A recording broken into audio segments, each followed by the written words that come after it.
Welcome, welcome. So, so recently on my channel, I held a series of voting where people voted on the fate of the world today. How would the world today look if the last election of every country, well, not every country, but a few of the most prominent countries, played out differently?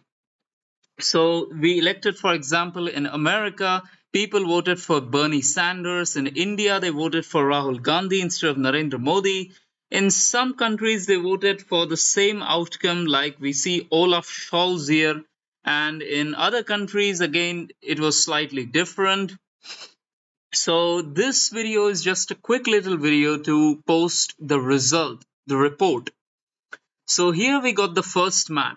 Which countries had an ideology change compared to the real world? And those countries are marked in blue lines.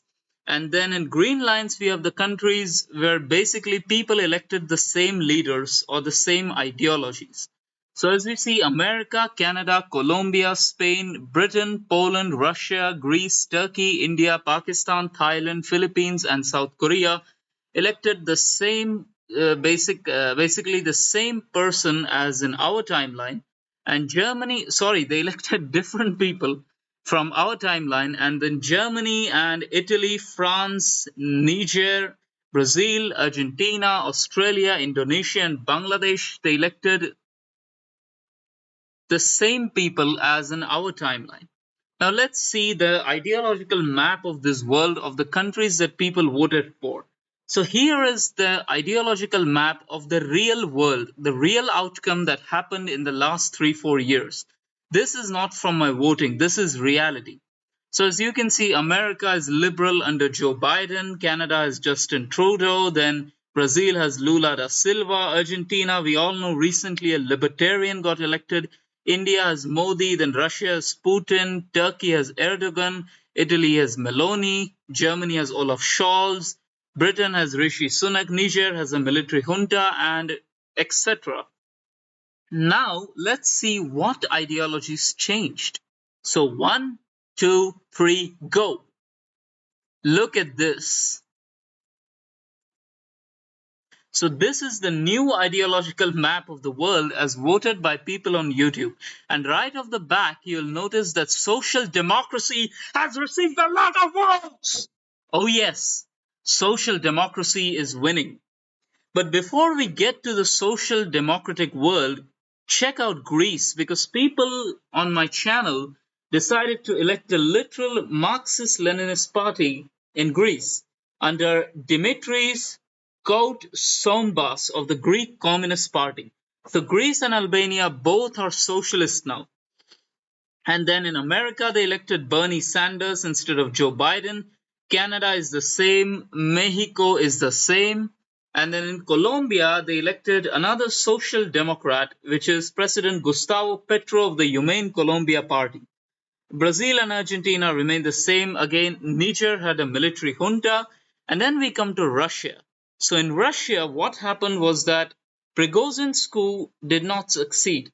But in the chaos that followed the coup, some of Prigozhin's men managed to storm the Kremlin and they managed to kill Vladimir Putin.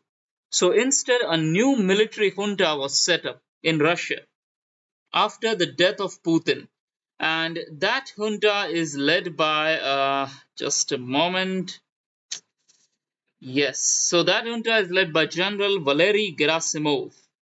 And he has stopped the war in Ukraine. He has declared a ceasefire with President Zelensky. Then we see India and Pakistan are both social democratic as opposed to both being right wing populist in our timeline. So we got Rahul Gandhi and here we got Bilawal Bhutto.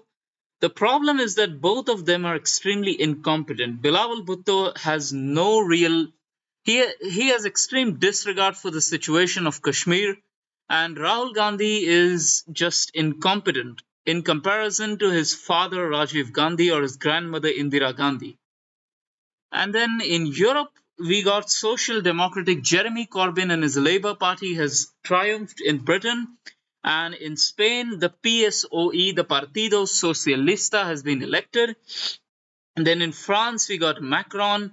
Again, Italy still has Meloni, Germany still has Scholz, but in Poland we have a liberal party elected to power. It is under Prime Minister Szymon Hołownia of the Third Way, which is an alliance between Poland 2050, which is a centrist liberal party, and the Polish People's Party, which is an agrarian party. In Turkey, Erdogan was defeated, or Erdogan. Sorry, I don't really know how to pronounce it well, but please bear with me. So it is led. So in this timeline, it is led by the Kemalist and Social Democratic President Kemal Kılıçdaroğlu. Then Niger, we still have the military junta. And Thailand, okay, before I mention Thailand, let me mention that Armenia won the Nagorno Karabakh war, so they basically managed to push back the invading Azerbaijani army.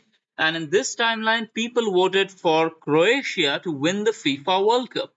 So, yes, here is the poll of the FIFA World Cup. This is how people voted. Then in Australia, we got the Labour Party elected to power. And then in Thailand, we got the Social Democratic Move Forward Party under Tita Lim Jaroenrat. And in the Philippines, okay, where is the Philippines? Yes. Uh, okay, in Korea, people elected the liberal president Lee Jae-myung of the Democratic Party. And then in Canada, they elected the conservatives in this timeline as opposed to Justin Trudeau.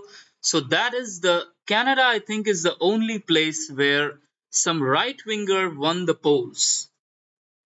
So that is quite interesting. Then in Indonesia, we got the left wing nationalist president Joko Widodo of the PDIP. He won the election in Indonesia, but that is the same as our timeline basically. Yes, so that is the state of the world. Oh, and of course, the Philippines is led by the Social Democratic President Leni Robredo of the Tropa. So she defeated Bongbong Marcos in the election. So this world is a whole lot more social democratic, and so they won't really be open to capitalism as much as our world. And the war in Ukraine has stopped, so it will be quite interesting to see how this world develops. So I will be holding a similar poll in the future. For more such polls, subscribe to Literally Nothing Here. Please subscribe.